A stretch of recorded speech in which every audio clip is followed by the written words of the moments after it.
Hey, it's Mark Allen again. Thanks for watching 4Color Commentary.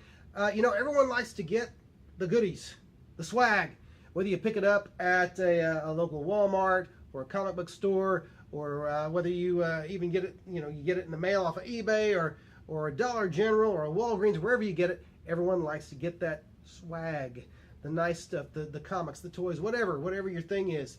And I've got a few. I've never done one of these before. I'm going to do an opening.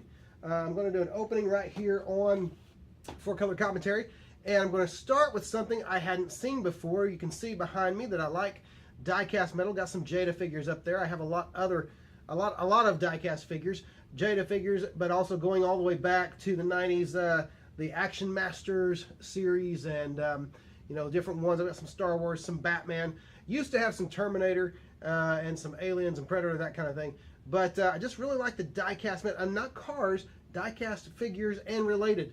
Well, I found something that I hadn't seen before, and there's a couple more of these I need to get, but I found these at Walgreens just a few days ago for $3 a piece, and they're Avengers die-cast helmets, and they're Walmart, or they're Walgreen, sorry, a Walgreen exclusive. So I'm going to unbox these and just kind of, I got a couple of them. I got a Captain America, and I got a Black Panther. Now there is also an Iron Spider and an Iron Man helmet out there. Now, I don't know about some of you. Some of you are probably collectors who keep stuff in the box. I don't. I really like the videos that Comic Tom 101 does, where they crack those CGC comics. I don't have any CGC comics, but if I did, I'd probably crack them. All right, so there's the Captain America helmet. The thong on it is plastic, but it is. Here's my handy dandy knife I'll be using. It's a knife my uncle got me for my birthday. I like that, and I'll be using that in a moment, but to open a package from eBay. But doesn't sound too much like die-cast metal there, does it? It feels like die-cast metal. It's got that cold feeling. Now the base is plastic. The pole is plastic that the helmet's based on or set on. But the strap is rubber or plastic of some type. Well, doesn't sound very, it doesn't have that metallic ping that the Jada figures do. And that's what I love about the Jada figures. This is not a Jada product. This is a, distributed by Walgreen. 100% satisfaction. Walgreens, Walgreens.com. I'm thinking this is just a Walgreens product. So anyway, we'll get the Black Panther out here in a moment and see if they make that cling together. But anyway, it does have the heft of metal, but the helmet is the only metal part. All right, so let's close the knife back up. Let's always be safe. And then we'll open the Black Panther. Now again, I don't leave stuff in their boxes. If I have a nice figure, and I used to collect Marvel Legends figures, but if I have a nice figure, I don't want to keep that thing in the box. You know, that thing, I'm posing it. I'm putting it up, and I used to have a lot of Marvel figures years ago. Now, the Black Panther is even heavier, okay? It's got the plastic base, does have the plastic pole that the helmet's mounted on, but now it's not gonna, I know it's not gonna have the ping. Okay, a little bit more of a metal sound. Let's see what they sound like together. Yeah, a little metallic, but it's got heft. I mean, you can tell this thing is die-cast. So anyway, those are nice. Those will go up on the shelf with the other comic book memorabilia, and somehow these will go back into the box. That's one thing. I immediately throw away the boxes, because if I ever decide I'm going to resell something or sell it on eBay, I'm tired of it. It's been around for a while. I'm gonna get rid of it. I just find my own box for it and box it up real nice, and that's how I handle that. By the way, if you ever want to check out any of my stuff, I am Mark in Oklahoma. That is my eBay handle or username or whatever. Now, next package I have is this package. Came from eBay today. This is from Lone Star Comics, and gotta love Lone Star. Gotta love my comic shop. Those are great outfits. I always love how they how they ship my comics. I've never had a problem with damaged goods from Lone Star Comics. Now, this will be the one time, watch this, this will be the one time that somebody really messed it up. Hopefully not. Let's see. How in the world? This is where I may dub in later the music from, is it from Jeopardy? But I probably won't. This is why the knife. It would make, I wonder if it would make views go up if I actually cut myself while I was doing this. Alright. Oh, here we go. Okay. We have the comics. Now, I know what I ordered, but you do not. But you're about to find out. It's amazing to me that you can still, I mean, you can find Bronze Age comics, and sometimes maybe Silver Age too. I mostly shop for Bronze Age.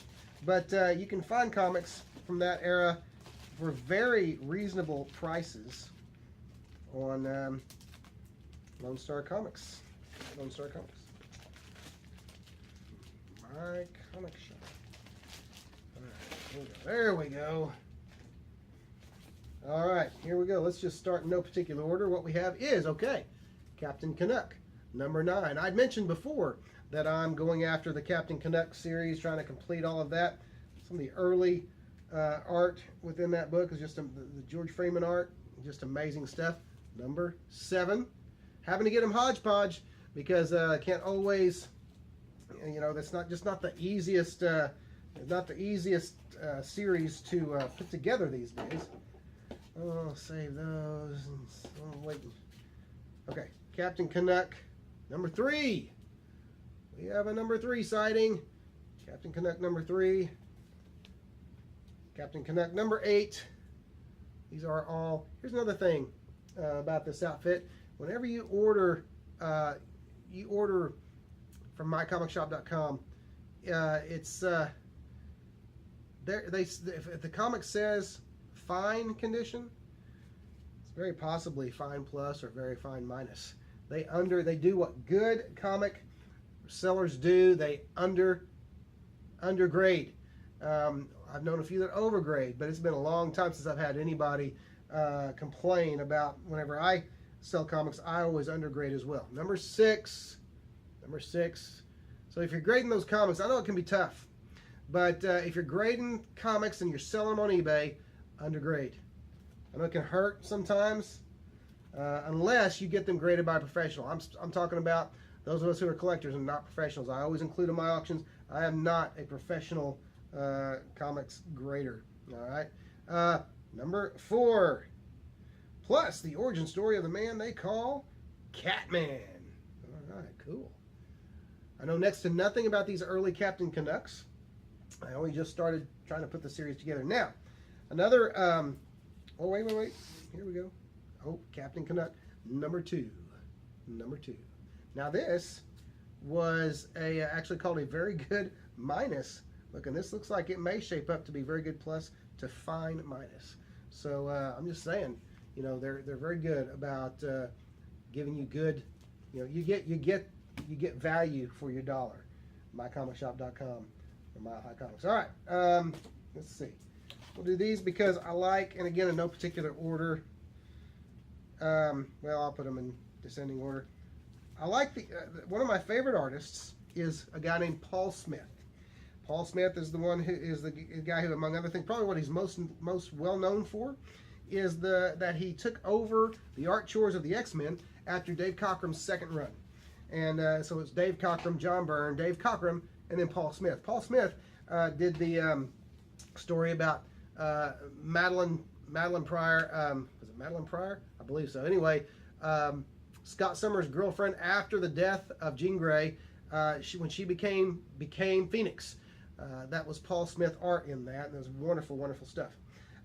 So Paul Smith did a short run on Doctor Strange. 2 of them I have.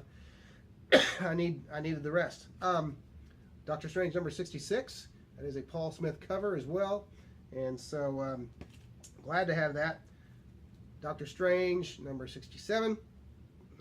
again, we're glad to have these. That is not a, I can't find the name on that. That almost looks like a Mike Kaluta cover. It is not, however. I just can't find who that is. I see a, I can't find a signature anywhere. So anyway, not sure who that is. Doctor Strange number 68. He's going mano a mano with the Black Knight there. All right, again, Paul Smith on the interiors. Doctor Strange number 70. And so obviously I'm going to have to still fill some holes there. Pardon me. And then Doctor Strange number 72. Number 72. All right. And then lastly, certainly not least, I am now one issue away from completing my Bronze Age Man-Thing run, with Man-Thing number 17. The one I need is Man-Thing number 1, which is not as difficult to get as I thought it would be. I should have bid on 2 auctions that I ignored in the past 3 to 5 days, where in both cases, a nice copy, a very fine copy of Man-Thing number 1 twice went for under $20. So dreams can come true. So there's my gets for the last couple of days. I do have one more nice. I took another trip to Joplin a few days ago, got some nice dollar books, and I'm gonna do a video on those very soon. But anyway, there you go. It's always fun to get swag, always fun to get goodies, always fun to get stuff. So I just wanted to share that with you, because that's what we do as comics fans. We like to share what we get. So I'm glad you were here to share. Hey, if you haven't subscribed to 4Color Commentary, go ahead and hit subscribe. And like this video if you wouldn't mind. I'd appreciate that. And thanks to those who have subscribed and who watch faithfully. We'll see you next time.